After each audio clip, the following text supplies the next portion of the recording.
Maneva na se ma PENDREAM TV. PENDREAM TV de osia dem yopo. More about the PENDREAM TV. So much as any day they can share and I subscribe to channel. No like a bear no said the news to our son sabit me can in term no share. And John Dramani Mahama eko pie more 2024 election peace pact na amanyokwa omo flag bearers na compete for come December 7th election eko share and almost sign a peace pact peace agreement. So be ensure say asumdwe beba election mo na or the speech ebe job people say boy amamo hwe na mo tin sema o kan ewo ho wa bra na National Peace Council Bawumia any penifo bebre ehia wo esa edwabo na se na okasafa 2019 ayawa so West World any 2020 elections shootings course so up to now aban enye ho hwe ya no to be say o mo say na we nyina esisi ya short ede ho solutions by aban eyi na ni awan hu ebe de na Ghana fo anya gidie wo aban ene police fo mu say 2024 yi omo bebo omo ho ban na omo behwe ama bibia akototin na obisa asa questions here ne ho ye din pa bia entimi ankasa na kan say mebre won the speech mo pese e be ko na yakwohwe nsem a okekan ye wo speech. Thank you very much. Your Excellency, the Vice President of the Republic of Ghana, Dr. Mahama Bawumia, the Chief Justice, Her Ladyship, Justice Gertrude Tokonu, the Chairman of the National Peace Council, Reverend Dr. Ernest Edujempi, and allow me to proceed on the protocol that has been well established in order to save time. Ladies and gentlemen, esteemed guests and fellow citizens, I've come here today to place on record my personal commitment and that of my party, the National Democratic Congress, to the sustenance of Ghana's peace. At the very outset, let me indicate that we in the NDC remain eternally committed to the building of a peaceful and prosperous country in which the aspirations of all our people can be met.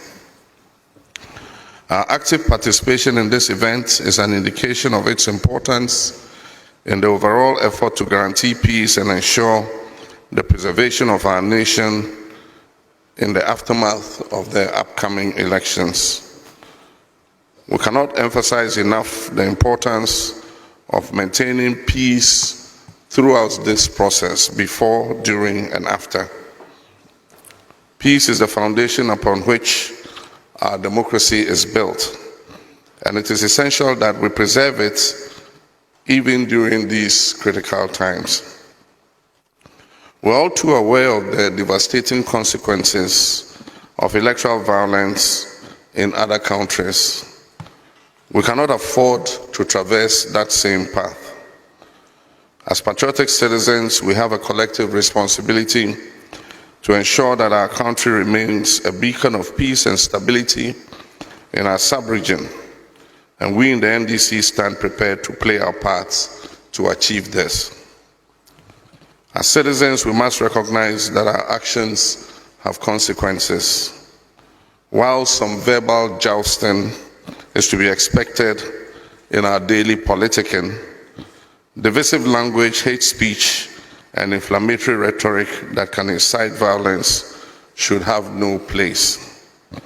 Temperance, tolerance, understanding, and respect for one another's opinions and beliefs should be the guiding principle upon which our politics is practiced. On our part, as political leaders, we must prioritize peace and unity in our campaigns and avoid unsubstantiated allegations and focus on issue-based campaigning. We must compete on ideas and not on insults. To our security agencies, I commend you for your tireless efforts in maintaining law and order, and I urge you to remain impartial and professional in your duties, ensuring that all citizens can exercise their rights to vote without fear or intimidation. To our media practitioners, I encourage you to promote balanced and accurate reporting, and we must avoid misleading the electorate by deceiving them that some parties are going to vote on one day and others are going to vote on another day. We must avoid sensationalism and speculation and focus on providing credible information that promotes peace and understanding. I also wish to commend the Electoral Commission for the cooperation we have enjoyed so far, and it is my hope that all electoral officers will conduct themselves in a manner that is impartial and neutral in order to avoid any disputes. However, it is all well and good for us to commit to peace and recite beautiful platitudes. All the efforts at building peace before, during, and after the 2024 elections would come to naught or be undermined if there is mistrust and insincerity.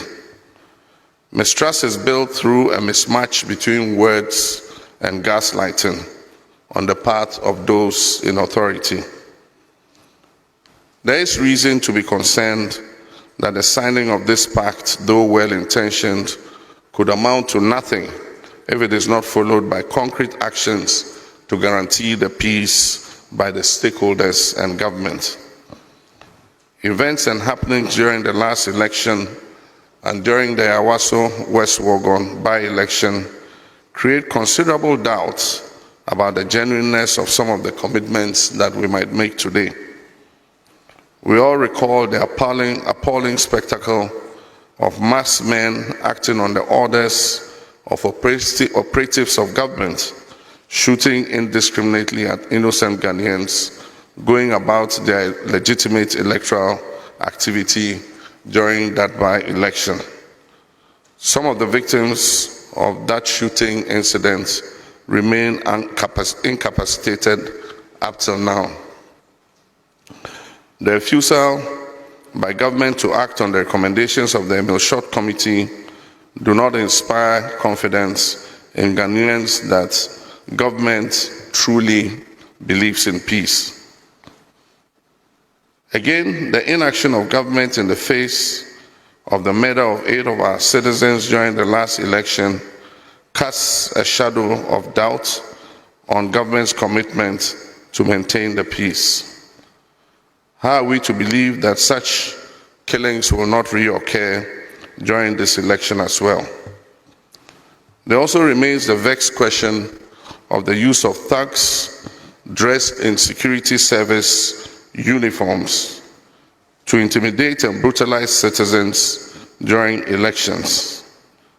How can we tell these thugs from the professional members of the security services, especially when they carry no name tags and they conceal their faces with facial masks, popularly called Azugu masks? I'll suggest to the IGP to instruct the arrest and detention of any such persons during the election and to be kept until the election is over. These are legitimate questions that must satisfactorily be accounted for to give true meaning to this peace pact, lest it remains just a piece of paper.